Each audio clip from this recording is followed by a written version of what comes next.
Hello and welcome back to my channel. I am in my basement today. If you've been subscribed here for a little bit or if you follow my TikTok, I'm gonna be honest, I am feeling a little bit uninspired when it comes to sewing lately.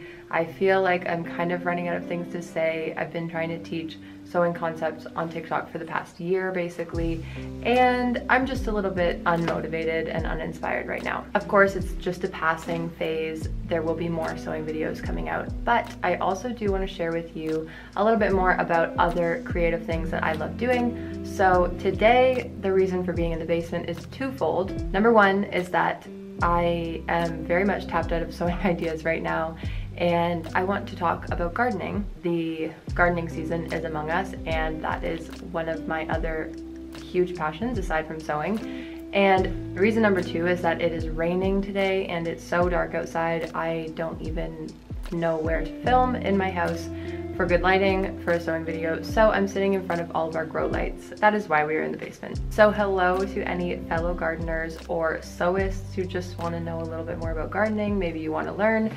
Stick around. I'm going to be talking about everything that I'm growing this year and some of my gardening goals for the season. So I've been gardening basically my whole life. My family owns a flower shop. I've just been always surrounded by plants. But last year I created a 1,000 square foot garden all for myself for the first time ever.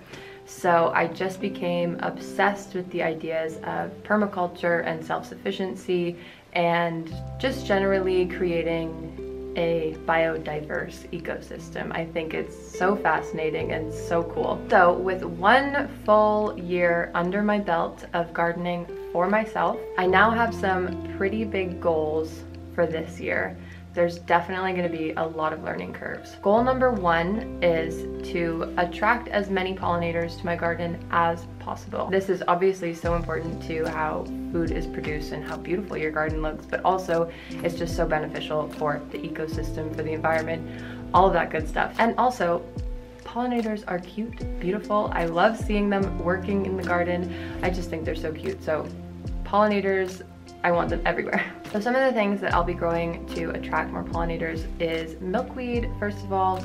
I've read you should kind of have a couple different varieties. So I have a lot of common milkweed and red swamp milkweed, which I believe are both native to the area that I live. I live in Southern Ontario in Canada. I also purchased a butterfly garden wildflower seed mix from West Coast Seeds. And so that has tons of native species in it that are really beneficial for pollinators, like echinacea, blanket flower, larkspur, more milkweed, and a lot of other things in there. So if you're looking for a butterfly mix, I would definitely recommend that one. I'm so excited to see how it looks. The next thing that I'm really excited to plant for pollinators is dill. I believe monarchs love dill. With anything I say, if you know better than I do, please correct me because I'm learning all of this as I go, but I think they like dill. Anyways, regardless, dill is gorgeous. I don't even like dill that much, but I'm just excited to have it in my garden. I also purchased these the other day. This is cleome, I believe that's how you say it. It's native to our area and apparently it's really beneficial for bees. So I'm really excited to see how this looks. It gets about a meter high apparently, so that will be really gorgeous, I think, along the border of my garden. So essentially what I want to create is a wildflower border surrounding my garden. So I've been buying seeds like the ones that I've shown you. I've been saving seeds from our garden from plants that we already have or annuals we grew last year. I also plan on splitting some things like echinacea and black-eyed Susan so that they can keep multiplying. Bee balm, mint, oregano, all those flowers I think are going to look beautiful in there. So basically I just want it to sort of become a bit of a self-sufficient meadow border. So we'll see how that works out. We'll see. The next goal that I have in my garden this season is I want to learn how to become a little bit more self-sufficient. So in terms of food, last year I didn't have the best year. I know the growing season wasn't amazing, so a lot of people had that same experience. So a couple staple things that I would really love to be able to harvest, maybe enough for the whole year. I don't know if I can pull that off. It's hard to do planting math and think about how long you want a harvest to last. But a few things that I will be storing at least and see how long they last will be cabbages. So I got Copenhagen market cabbage and a red cabbage variety. I think probably I'll be just storing the Copenhagen market and see how that does.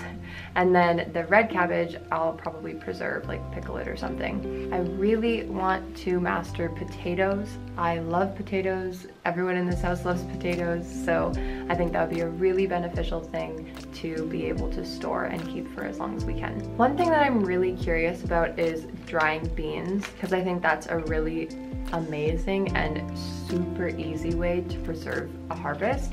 So two varieties that I got here are haricot.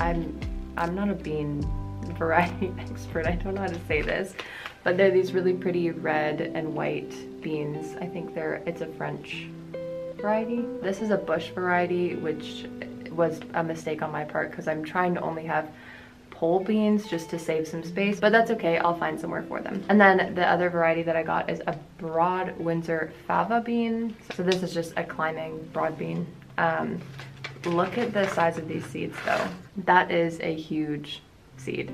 So I think these will be really, really beneficial for storing. The next thing that I'm really excited to see if I can store is onions. I hope to plant a lot of onions. I bought starts last year and they didn't really do very well, but they actually overwintered in my garden. They have started poking up, so I guess I can use those for spring onions. And then I bought a Spanish sweet onion, I think. So we'll see how that goes. I love the look of onions growing in a garden, and I love the look of an onion braid. So I would be so happy if I could get just one braid. That's all I want. I don't eat onions for the year. I just want one braid. In terms of greens, I planted a few greens that I think have probably overwintered. So I have two kale varieties and then collard greens. One patch of kale that we have has been kind of overwintering really nicely for the past 4 or 5 years. So I hope that these will have survived the winter. But aside from those varieties, I did get a red Russian kale because I love the look of this in a garden. So I'm definitely gonna be planting a lot of this. I love really deep, rich tones in the garden, so I think this is gonna be really pretty. I'm also trying spinach and arugula for the first time, so we'll see how that goes. And just miscellaneous lettuces. And my favorite green ever, Swiss chard. It was one of the best harvests I think I had last year, and I absolutely fell in love with it. If you haven't tried fresh Swiss chard from the garden, or you know, organic from the farmer's market, whatever, just fresh in-season Swiss chard, it is so good. I also picked up a pack of butternut squash. I love squash and pumpkins. Fall is probably my favorite time of the year, but I'm not amazing at growing them. So we'll see how this goes. We're definitely better at growing pumpkins in our compost pile by accident than we are in the garden. So I haven't really mastered it yet, but we'll figure it out. And if we get some fresh butternut squash out of it, then I will be very happy. But if not, that's okay. A few more staples that I hope to have in my garden will be beets. I love beets. Again, similar to the Swiss chard, I know they're closely related. Beets were one of the most successful things in the garden last year, so I'm really excited to grow a couple more varieties. I have, I think, a Detroit red and a golden beet and a spiral beet, so we'll see how those go. And then I'm also really excited to be growing carrots and parsnips. I love root vegetables, and then turnips as well, which I kind of tried towards the end of the season last year. They didn't work at all because I planted them too late, I think. So I'm very excited about that. They just remind me of Animal Crossing, and I think they are so cute. Like, who doesn't love a purple vegetable? That's adorable. In terms of canning, I'm growing a couple types of tomatoes. Romas, just because it's a really great basic tomato for sauces and salsas and stuff like that. Yellow pear tomatoes, not for canning, just because I like eating them when I'm in the garden. And then there's a couple different heirloom varieties I think we have started, so I might be able to steal a couple of those from my mom and put them in my garden too. Another huge goal I have for my garden this year is to get structures in place. I want a lot more height in the garden this year, and just generally more visual interest. So trellises, fencing, different things like that. So I have a couple different types of climbing beans and also nasturtiums, which I'm so excited to plant tons of these because the hummingbirds absolutely love them. So this is the just plain regular climbing nasturtium variety I got. I don't even know if this is anything specific. It's just the Mackenzie seed climbing nasturtium. So this will be amazing for those places in the garden that need height and need, you know, like trellising that needs to be filled in with vines, stuff like that. But then I'm most excited about these two varieties of nasturtiums that I picked up. This one is called Cherries Jubilee and this one is called Aloha Mix. These are both dwarf varieties, so they won't climb, but I couldn't resist the colors of them. They're just gorgeous. Something about Renee's Garden seeds, I can never resist the drawings on these. I think it's just the cutest marketing ever and it sucks me in every single time. So there's a couple more things that I'm just growing for fun. I'm sure I'm missing out on a lot of things. This is not a fully comprehensive video of what I'm growing, but just a few of my favorites. Speaking of Renee's Garden, I got these Zinger hibiscus. I have no idea if this will work. They haven't germinated yet. I have a couple planted and they have nothing so far, so we'll see. But these will be amazing for tea. I drink a lot of hibiscus tea, so I'm really excited to see what this tastes like. This next thing is so exciting for me. I had no idea I could grow these. Well, fingers crossed I can. I hope it works out. I might have to baby them a little bit, but I can't contain my excitement.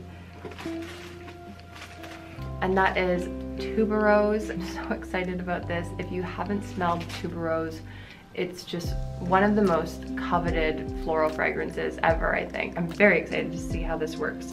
I think I'll have to pull these out at the end of the season and overwinter them, but it's totally worth it to have tuberose in my garden every year. If you know anything about these, please comment down below because I don't know what I'm doing. So I just needed to grab them right away when I saw them. How much faith do you have to have planting bulbs? They're so ugly and they always look dead. Since I've grown up in floral design, I have a love-hate relationship with lilies. Actually, it's mostly been a hate relationship my entire life because if you are a florist or if you've just dealt with lilies, you know that they are so temperamental. You cannot touch them, you can't bump them, they bruise so easily. The stamens are just so full and stain everything, and just generally, I've just always thought they were kind of just a domestic flower that didn't really excite me very much. But last year I grew these beautiful giant yellow lilies. I don't remember the name of the variety, but oh my god, the smell of these flowers would fill the entire yard. If it was like a hot, slightly breezy evening, you could smell them from 100 meters away. Like, they are so fragrant and beautiful. So last year was the year that I fell in love with lilies, and so I'm so excited about these. This is Double Asiatic Kiss Lily and it is so pretty. I don't think I have any double petaled lilies, so I'm really excited to see how this goes. And then this lily is so cool. I've never seen this before and I couldn't not get it. This is a Japanese toad lily.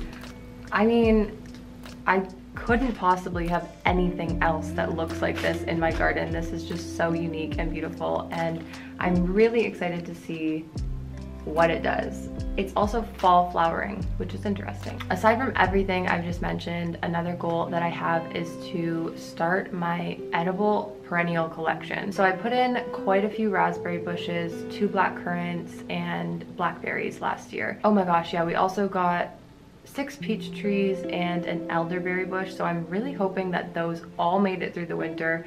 They're all very tiny and look kind of sad right now, so I'm hoping that worked. This year, I really want to start a strawberry patch and I want to get some different varieties of blueberries because that is one of my favorite plants ever. I also want to try to propagate some grapevine cuttings this spring. That should be any time now, and see if we can get some grapevines going. I think it would be so pretty to put a little fence around my whole garden and then have grapevines growing all around it. I think that would just be so storybook and adorable. So I think that's it for me and all of my gardening goals and plans this year. That pretty much covers most of the stuff I'm planting, but I tend to keep picking things up throughout the season. So I'm definitely going to keep documenting this process, and I hope you guys are excited to see how my garden turns out this year. If you enjoyed this video, please give it a like down below and subscribe if you want to see more gardening content. I think I'll definitely be doing more videos like this, of course, along with my sewing content. Don't worry. So I'll see you back here next time with a sewing video.